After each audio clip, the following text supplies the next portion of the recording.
72 ग्राम जल और 92 ग्राम ethyl alcohol के मिश्रण में दोनों के मोल प्रभाज की गणना करो। ये सवाल आपका 2008 और 2011 बोर्ड एग्ज़ाम में पूछा गया है। सवाल में है कुछ नहीं है। देखो इस सवाल को हम कैसे करते हैं।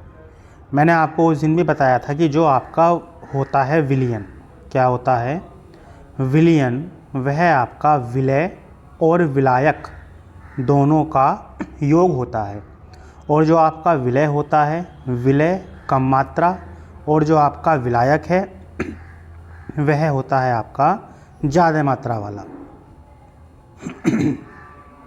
तो सवाल को पढ़ेंगे हम। सवाल दे रखा है 72 ग्राम जल और 92 ग्राम एथिल अल्कोहल। तो 72 ग्राम जल है, मात्रा कम है, तो ये हो गया आपका विलय। और आपका जो 92 ग्राम है, तो 92 ग्राम मात्रा ज़्यादा है, तो ये हो गया आपका विलायक। ठीक है जी। तो 72 ग्राम विलय हो गया और 92 ग्राम आपका एथिल अल्कोहल हो गया। कि दोनों के मोल प्रभाज की गणना करो। तो यहाँ पर 72 ग्राम जल है, यह मात्रा कम है, तो यह विलय है।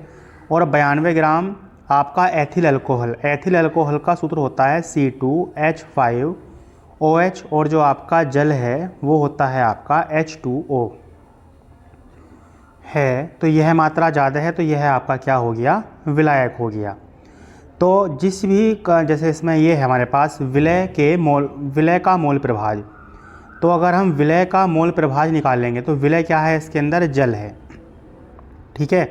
तो विलय का मोल प्रभाज निकालने के लिए सूत्र होगा आपका विलय के मोलों की संख्या बटे विलयन में उपस्थित कुल मोलों की संख्या।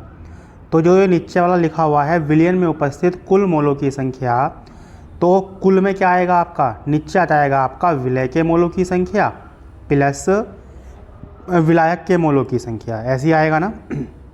कुल मोल जो विलयन में आपका, देखो विलयन में आपका विलय भी है और विलायक भी है, तो विलयन में उपस्थित मोलों की संख्या बराबर विलय के मोलों की संख्या प्लस विलायक के मोलों की संख्या।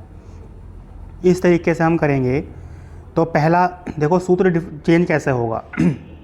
अगर विलय के मोलों की संख्या है अगर जो हमें विलय का मोल प्रभाज निकालना है, तो ऊपर क्या आएगा आपका विलय के मोलों की संख्या बटे विलयन में उपस्थित कुल मोलों की संख्या।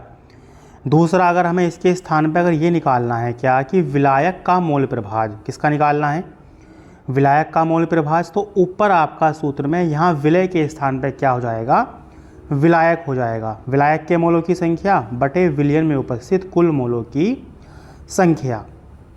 तो देखो आगे बढ़ते हैं हम। बाकी इसमें कुछ नहीं है और बस ये थोड़ा सा कॉन्सेप्ट समझना था। जल कम मात्रा वाला तो विलय होगा, तो विलय के मोलों की संख्या बराबर, ये सूत्र मैंने आपको पहले ही बताया था, ग्राम में मात्रा बटे अणुभार। तो ग्राम में मात्रा कितनी है, 72 ग्राम। और जल का अणुभार, जल का सूत्र H2O, तो 2 गुणा H का मान 1 और O आपका 16। 16 और 2 कितना हो गया, 18। तो ग्राम में मात्रा कितनी है, 72। 72 बटे 18, 18 चौक कितना आ गया आपका 72। तो जल के मोलों की संख्या आपकी 4 आ गई। ठीक है जी। अब इसके बाद निकालो आप विलायक, जो आपका एथिल अल्कोहल है C2H5OH है ना, के मोलों की संख्या। तो ग्राम में मात्रा कितनी है, 92।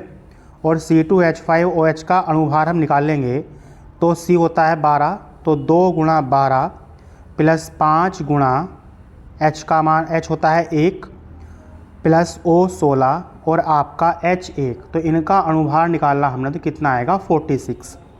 देखो 46 कैसा आएगा, मैंने अभी निकाल रखा है इधर, एक मिनट। देखो ये आया है आपका 46 इस तरीके से। ये देखो आपका 46 है यहाँ पे, एक मिनट, ये 2 C आपका 12, 5 गुणा 1, O का 16, 1, 12 दूनी 24, 5 कम 5, 16 और 1 17। तो 17 29 कितना आ गया आपका 46 आ गया। इसके बाद निकालो विलायक, जो आपका एथिल अल्कोहल है, के मोलों की संख्या 92 बटे क्या आ जाएगा इसका अणुभार, ग्राम में मात्रा बटे अणुभार, तो 46 दूनी 92 इस तरीके से आएगा। अब हमें निकालना क्या है, तो उसने पूछा क्या था हमसे सवाल में हमसे पूछा गया था कि दोनों के मोल प्रभाज की गणना करो। दोनों दोनों के मतलब विलय के मोल प्रभाज और विलायक के मोल प्रभाज, दोनों की गणना हमें करनी है। तो आप देखो यहाँ पे इसको फाइनली हम किस तरीके से करेंगे। तो जल जो आपका विलय है, विलय का मोल प्रभाज बराबर विलय के मोलों की संख्या, ये रही आपकी 4 ऊपर आ जाएगा विलय के लिए, और नीचे क्या था आपका, विलयन में उपस्थित कुल मोलों की संख्या। तो कुल मोल में आपका विलय के मोल 4 प्लस विलायक के मोल कितने हैं आपके 2, तो यह आ गया आपका 4/6। तो 2 दूनी 4 और 2 तिया 6, कितना आ गया जी 2/3। इस तरीके से करेंगे। फिर आपका है फिर है आपका विलायक का मोल प्रभाज। तो विलायक का मोल प्रभाज क्या हो जाएगा, ऊपर सूत्र हो जाएगा चेंज, यहाँ आएगा विलायक के मोलों की संख्या। तो विलायक ज़्यादा मात्रा वाला एथिल अल्कोहल, तो एथिल अल्कोहल के मोल कितने थे 2, तो 2 ऊपर आ गया बटे विलयन में उपस्थित कुल मोल। तो 4 तो आपके विलय के हैं और 2 आपके विलायक के हैं। तो 2/4 और 2 6, 2 ही कम 2 और 2 तिया 6, 1/3 जो होगा आपका ये किसका, विलायक का मोल प्रभाज होगा। तो इस तरीके से हम विलयन में उपस्थित विलय और विलायक का मोल प्रभाज निकाल सकते हैं। एक बार फिर दोनों के सूत्र आप देखें। देखो अगर हमें निकालना है क्या, विलय का मोल प्रभाज, क्या निकालना है, विलय का मोल प्रभाज, तो ऊपर जो आएगा आपका विलय का मोल प्रभाज तो ऊपर क्या आएगा आपका, ऊपर आएगा विलय के मोलों की संख्या बटे विलयन में उपस्थित कुल मोलों की संख्या।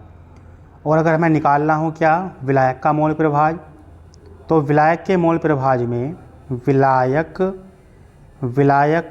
का मोल प्रभाज बराबर विलायक के मोलों की संख्या और बटे विलयन में उपस्थित कुल मोलों की संख्या। ये सवाल आपका आता है बोर्ड एग्ज़ाम में, तो सही से इसको समझना है और करना है।